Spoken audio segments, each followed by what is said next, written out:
અહીં સાંભળો, હું ફટાફટ માર્કેટમાં જઈને આવું, મારે થોડું કામ છે ને એટલે મેં ગેસ ઉપર શાક મૂક્યું છે કુકરમાં, તો સીટી ગણતા રહેજો અને 3 વાગે ને એટલે બંધ કરી દેજો ભૂલ્યા વગર. હો હા વાંધો નહીં હો.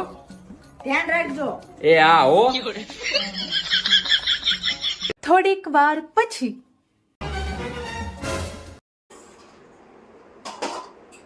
હાય હાય, આ શું?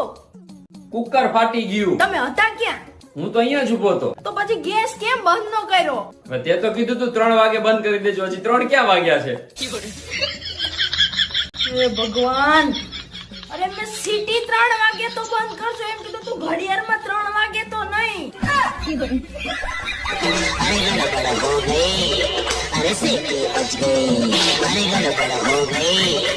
મારા વિડીયો સારા લાગે તો પ્લીઝ લાઈક, શેર અને કોમેન્ટ જરૂર કરજો. યુટ્યુબમાં મારી ક્રીના પ્રિન્સેસ નામની ચેનલ છે, તો પ્લીઝ મારી ચેનલને સબસ્ક્રાઈબ જરૂર કરજો. અને ફેસબુકમાં ગૌરી પરમાર નામનું મારું પ્રોફાઇલ છે, તો પ્લીઝ ત્યાં જઈને મને ફોલો કરજો.